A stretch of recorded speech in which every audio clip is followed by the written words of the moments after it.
बिस्मिल्लाहिर्रहमानिर्रहीम। ला इलाहा इल्ला अंता सुब्हानका इन्नी कुन्तु मिनज़्ज़ालिमीन।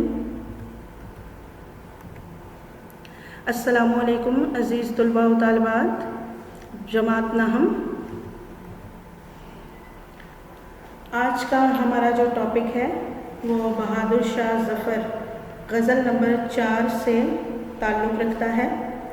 और बहादुर शाह ज़फ़र जैसा कि आप लोग जानते हैं कि ख़ानदान मुग़लिया के आखिरी ताजदार थे।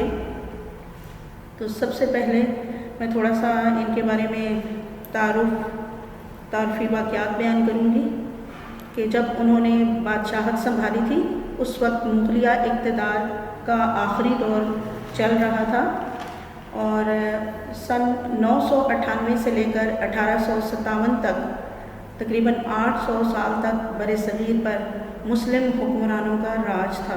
उन्होंने खूब हुकूमत की और फिर आहिस्ता आहिस्ता जब आखिरी दौर में बहादुर शाह ज़फ़र के पास जब बादशाहत पहुंची तो आप भी उस वक्त काफ़ी बड़ी उम्र में आपको बादशाहत नसीब हुई थी। शाही ख़ानदान का फ़र्द होने के साथ साथ उन्होंने शायराना तबीयत भी पाई थी। शायरी में उन्हें गालिब, ज़ौक़ और मोमिन जैसे शायर मिले जिनसे वो इस्लाह लिया करते थे। वो उनके महल में आते थे और अपनी शायरी भी सुनाते थे। तो बहुत ज़्यादा मुश्किल हालात थे बहादुर शाह ज़फ़र के ज़माने में कि उनको कुछ उस वक्त अंग्रेज़ फ़रंगियों का दौरा चल रहा था। अंग्रेज़ों से कुछ वजीफ़ा मिल जाता था, कुछ बागात थे और इसी तरह आपकी इतनी ज़्यादा उस वक्त इज़्ज़त ना थी। और बहादुर शाह ज़फ़र ने अपनी ज़िंदगी बहुत मुश्किलों में गुजारी थी। और उस वक्त दिल्ली एक बहुत मशहूर शहर था और जहाँ पर लाल किला, शाहजहाँ का लाल किला पाया जाता था। लेकिन वहाँ पर काफ़ी सारे लोगों की यादें उस महल से वाबस्ता थीं और दिल्ली बहुत एक अच्छा शहर था जिसके बारे में कहा जाता है, दिल्ली जो एक शहर था आलम में इंतखाब, रहते थे मुंतखब की जहाँ रोज़गार के। और लेकिन जब वहाँ पर अंग्रेज़ों का ज़ोर बहुत ज़्यादा बढ़ गया, फ़रंगियों का राज हो गया, तो बादशाह की बिल्कुल माली हालत अच्छी ना थी। फिर नादिर शाह के हमले हुए और दिल्ली की हालत बहुत ख़राब हो गई।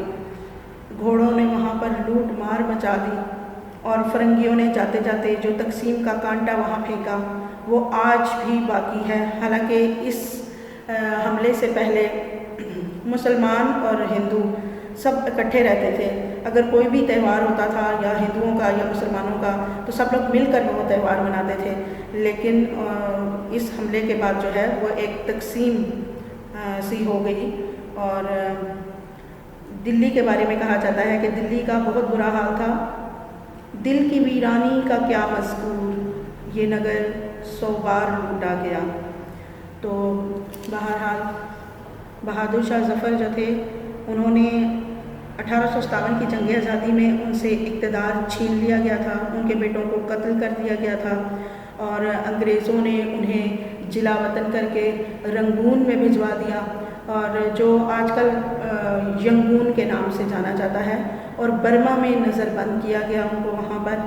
और वहाँ तकरीबन 35 लोग थे जिनके साथ बहादुर शाह ज़फ़र और उनमें मर्द और औरतें शामिल थे और उनको ले जाया गया वहाँ पर और इनको वसूल किया गया था नेल्सन डेविड ने।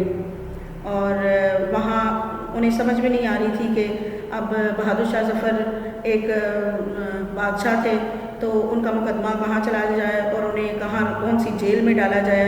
तो उन्हें आम जेल में डालना मुश्किल था, इसलिए नेल्सन डेविड ने उन्हें अपनी रिहाइशगाह पर रखा और वहीं पर बहादुर शाह ज़फ़र को कैद किया गया। 4 साल उनको वहाँ पर कैद रखा गया और उन्हें वहाँ पर कागज़ और कलम पर भी पाबंदी आई थी।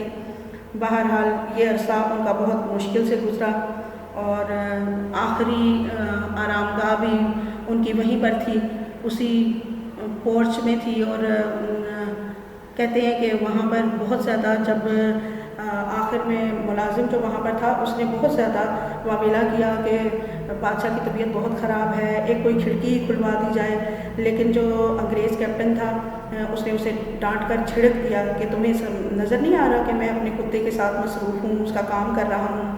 تو بہرحال جب نیلسن وہاں پر آیا تو آخری آرام گاہ میں کافی بدبو تھی، موت کا سکوت تھا، بادشاہ آدھا بستر پر تھا، آدھا فرش سے نیچے تھا، اس کی گردن ڈھلک چکی تھی اور اس کے چہرے پر بہت ہی بے چارگی پائی جاتی تھی اور چہرے پر ایک آزاد سانس کی التجا نظر آتی تھی، اور بادشاہ کا جسم وصول کرنے کے لیے 2 لواحقین تھے وہاں پر، حافظ محمد ابراہیم دہلوی اور ایک شہزادہ جواں بخت تھا۔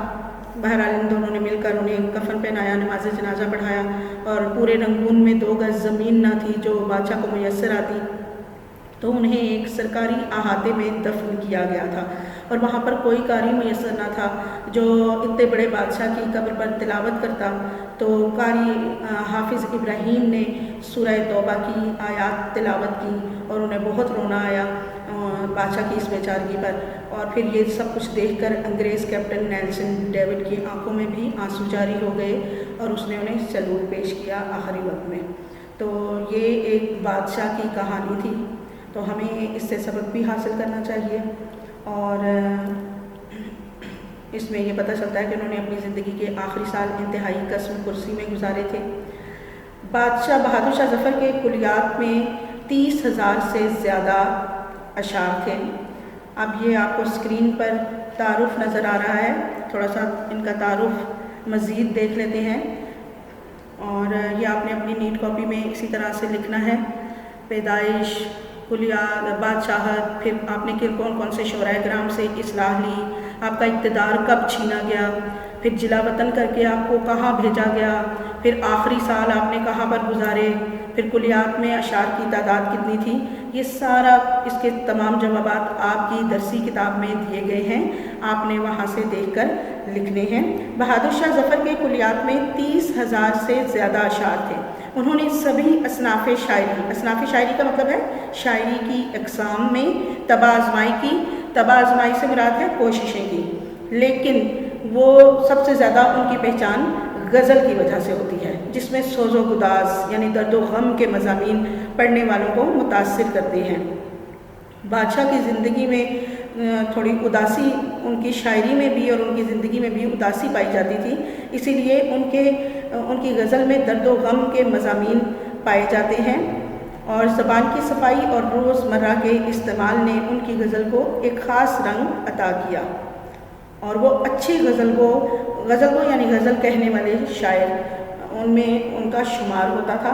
بہادر شاہ ظفر کا کلیات خاصہ ضخیم ہے جو 4 دواوین پر مشتمل ہے، 4 دواوین یعنی 4 جلدوں پر مشتمل ہے، دیوان کی جمع۔ کلیات ظفر میں اردو زبان کے علاوہ پنجابی، پوروی زبان کے اثرات کے حامل اشعار بھی ملتے ہیں۔ تو یہ تعارف آپ لوگوں نے بڑے اچھے طریقے سے لکھ لینا ہے۔